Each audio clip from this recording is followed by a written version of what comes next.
जय हिंद साथियों, मैं आपका मेज़बान भागीरथ बीजेएस ऑर्बिट के प्लेटफॉर्म पे आपका एक बार फिर से स्वागत है। जैसा कि हमने पिछली वीडियो में बात की थी, रिसर्च एप्लीकेशन बीए की यूनिट अपने 2 कंप्लीट की थी। आज इस वीडियो में यूनिट 3 के बारे में बात की जा रही है, जिसमें शोध अनुप्रयोग में अपने पढ़ेंगे कार्रवाई पत्र, आवेदन पत्र, छात्रवृत्ति, इंटर्नशिप, सीवी लेखन, आरटीआई शिकायतें और ईमेल शिष्टाचार पढ़ेंगे। चलिए शुरू करते हैं। अवकाश प्रार्थना पत्र एवं प्राचार्य विभागाध्यक्ष को आवेदन पत्र क्या है? महाविद्यालय जीवन की प्रशासनिक प्रक्रियाओं और औपचारिक संवाद एक अत्यंत महत्वपूर्ण अंग है। विभिन्न प्रकार के प्रार्थना पत्र और आवेदन लिखना एक विद्यार्थी को अपने शैक्षणिक सफर का दौरान प्राचार्य यानी प्रिंसिपल, विभागाध्यक्ष यानी हेड ऑफ डिपार्टमेंट एंड अन्य प्रशासनिक अधिकारियों के समक्ष अपनी आवश्यकता, समस्या या अनुरोध को लिखित रूप में प्रस्तुत करना पड़ता है। इसके लिए सही प्रारूप, फॉर्मेट, औपचारिक भाषा शैली, टोन और स्पष्ट विषय वस्तु सब्जेक्ट मैटर का ज्ञान होना अनिवार्य है। विभिन्न प्रकार के आवेदन पत्रों के प्रारूप एवं श्रेणियां। महाविद्यालय प्रचलित प्रमुख प्रकार के आवेदन निम्नलिखित हैं। चिकित्सा अवकाश पढ़ेंगे इसमें। पॉइंट 1, स्वास्थ्य खराब होने की स्थिति में डॉक्टर के प्रमाण पत्र यानी मेडिकल सर्टिफिकेट के साथ कॉलेज की अनुपस्थिति में को नियमित करने हेतु आवेदन। खेलकूद अवकाश क्या है? स्पोर्ट्स लेवल, कॉलेज या विश्वविद्यालय की ओर से किसी खेल या प्रतियोगिता, सांस्कृतिक कार्यक्रम, एनसीपी कैंप में भाग जाने का अवकाश हेतु आवेदन। अध्ययन अवकाश, स्टडी लेवल या एकेडमिक लेवल क्या है? विशेष शोध कार्यों, सेमिनार, शैक्षणिक दौरों में सम्मिलित होने के लिए अनुमति प्रमाण पत्र। बोनाफाइड प्रमाण पत्र क्या है? बोनाफाइड सर्टिफिकेट छात्र के कॉलेज को नियमित विद्यार्थी हेतु एक पुष्टि प्रमाण पत्र का प्राप्त करने का आवेदन है। अंक तालिका अथवा परिचय पत्र यानी आईडी कार्ड के पुनः निर्गम हेतु आवेदन क्या है? पुरानी अंक तालिका को खो जाने, क्षतिग्रस्त होने या पहचान पत्र के गुम होने की स्थिति में नए सिरे से प्राप्त करने के लिए प्रशासनिक कार्य को दिशा दिए जाने वाला आवेदन। भाषा शैली पढ़ेंगे इसकी। औपचारिक पत्रों की भाषा हमेशा अत्यंत शिष्ट, स्पष्ट, संक्षिप्त, व्याकरण की दृष्टि से शुद्ध होनी चाहिए। इसमें व्यक्तिगत भावनाओं के बजाय तथ्यों और तर्क को प्राथमिकता दी जानी चाहिए। प्रथम आरंभ सेवा में श्रीमान प्राचार्य महोदय से होता है, जिसके बाद स्पष्ट विषय यानी सब्जेक्ट के संदर्भ में मुख्य विवरण और अंत में भाविद्य या आपका आज्ञाकारी शिष्य के साथ हस्ताक्षर एवं नाम होता है। उसके बाद अपने आगे पढ़ेंगे यूनिट 3 का टॉपिक 2, छात्रवृत्ति एवं शुल्क रियासत के आवेदन पत्र। उच्च शिक्षा प्राप्त करने में कई बार आर्थिक बाधाएं अड़े आती हैं। ऐसे मेधावी और आर्थिक रूप से कमजोर विद्यार्थियों को सहायता प्रदान करने के लिए विभिन्न छात्रवृत्तियां यानी स्कॉलरशिप और अन्य शुल्क रियासतें उपलब्ध कराई जाती है। एक प्रभावी आवेदन पत्र लिखने की कला को विद्यार्थी की वित्तीय सहायता प्रदान करने में मदद करती है। तथ्यपूर्ण, स्पष्ट और प्रभावशाली आवेदन लिखने की विधि क्या है?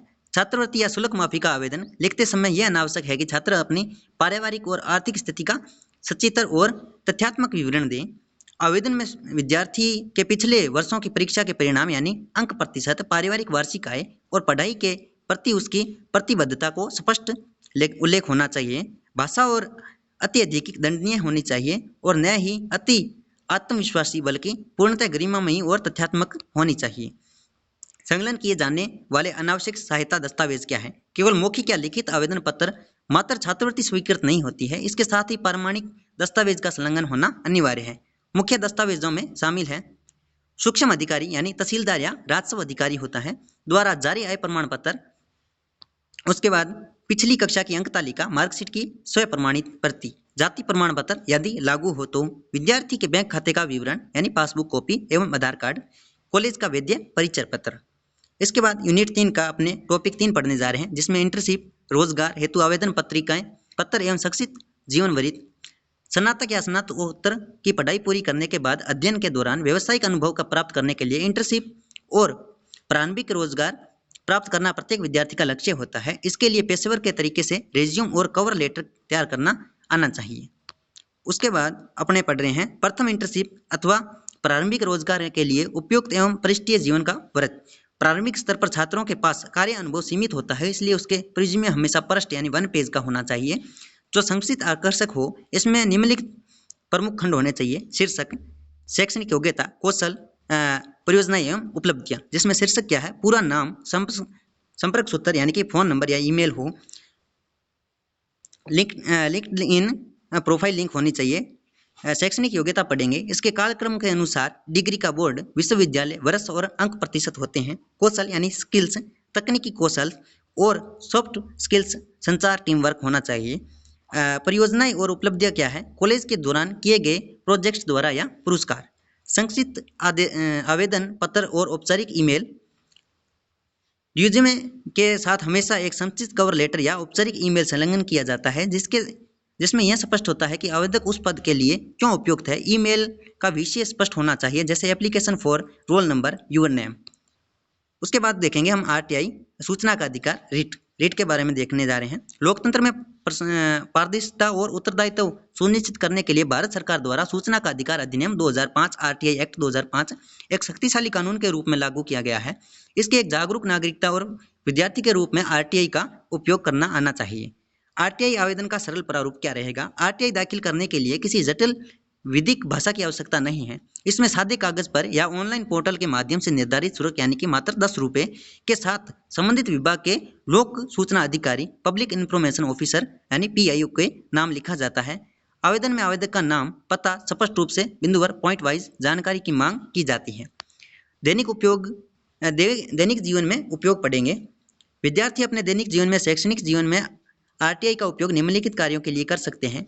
अपनी छात्रवृत्ति यानी कि स्कॉलरशिप को रुकने या विलंब होने के कारण आधिकारिक जानकारी प्राप्त करना, विश्वविद्यालय या कॉलेज की परीक्षाओं का मूल्यांकन से जुड़ी सामान्य जानकारी प्रदर्शित की मांग करना, सार्वजनिक सेवाओं, सड़कों, छात्रावास सुविधाओं या नागरिक सुविधाओं से संबंधित सरकारी कार्यों की स्थिति की जांचना।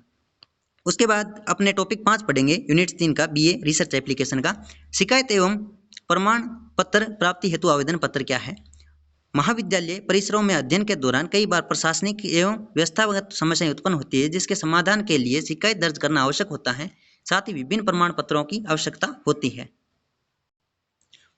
उसके बाद पढ़ेंगे अपने छात्रावास, कैंटीन अथवा नागरिक सुविधा से संबंधित शिकायत पत्र। यदि हॉस्टल में पानी बिजली की समस्या हो, कैंटीन में स्वच्छता का अभाव हो, कॉलेज परिसर में बुनियादी सुविधाओं में कमी हो, तो संबंधित पदाधिकारी के समक्ष शालीन किंतु दृढ़ भाषा में शिकायत पत्र प्रस्तुत किया जा सकता है। इसमें समस्या की तिथि, समय और उसके स्पष्ट प्रभाव का उल्लेख होना चाहिए ताकि त्वरित कार्रवाई हो सके। बोनाफाइड प्रवर्जन एवं चरित्र प्रमाण पत्र प्राप्त करने की विधि क्या है?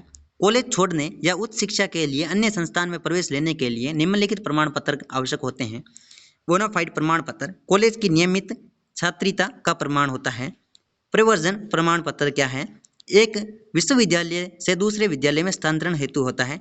चरित्र प्रमाण पत्र क्या होता है? कॉलेज में आचरण और अनुशासन की पुष्टि हेतु होता है। इन प्रमाण पत्रों को प्राप्त करने के लिए निर्धारित प्रारूपों आवेदन भरकर नोड्यूल यानी कि नो ड्यूज कराकर उसमें आवश्यक शुल्क जमा करना होता है। उसके बाद रिसर्च एप्लीकेशन यूनिट 3 का अपने टॉपिक 6 पढ़ने जा रहे हैं। औपचारिक ईमेल लेखन और शिष्टाचार।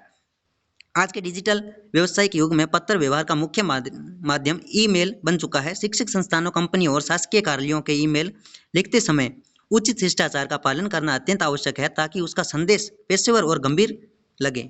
विषय क्या है? ईमेल का विषय अत्यंत संक्षिप्त, स्पष्ट और प्रासंगिक होना चाहिए ताकि प्राप्तकर्ता की एक नज़र में पता लग जाए कि ईमेल किस बारे में है। उसके बाद पढ़ेंगे संबोधन। प्राप्तकर्ता के पद और सम्मान के अनुसार उपयुक्त संबोधन का प्रयोग करना चाहिए, जैसे आदरणीय मैडम यानी डियर सर, डियर मैडम, सम्मानित विभागाध्यक्ष महोदय। कभी अनौपचारिक शब्दों का प्रयोग न करें। उसके बाद भाषा शैली देखेंगे यानी कि टोन और सत्यापन, सिंगिंग ऑफ देखेंगे। ईमेल की भाषा विनम्र, सीधी, व्याकरण त्रुटियों की मुक्त होनी चाहिए। अंत में औपचारिक समापन वाक्य जैसे से धन्यवाद, थैंक यू, भवद्य, यूर सिंसियरली के साथ अपना नाम और संपर्क का विवरण अवश्य लिखना चाहिए। उसके बाद संलग्न देखेंगे। यदि ईमेल के साथ कोई दस्तावेज यानी रिज्यूम प्रमाण पत्र भेजना है तो भेजने से पहले सुनिश्चित कर लेना चाहिए कि फाइल अटैच हो चुकी है या नहीं, उसका प्रारूप पीडीएफ होना चाहिए। इसके साथ ही हमारी बीए रिसर्च एप्लीकेशन की यूनिट 3 कंप्लीट होती है। आगे की यूनिट देखने के लिए हमारे इसी यूट्यूब चैनल के प्लेटफॉर्म पर जाइए, जिसमें आपको इसी यूट्यूब के प्ले लिस्ट में आपको 5 यूनिट की वीडियो मिल जाएगी। ठीक है, धन्यवाद। चैनल को लाइक करें, सब्सक्राइब करें। तब तक के लिए मैं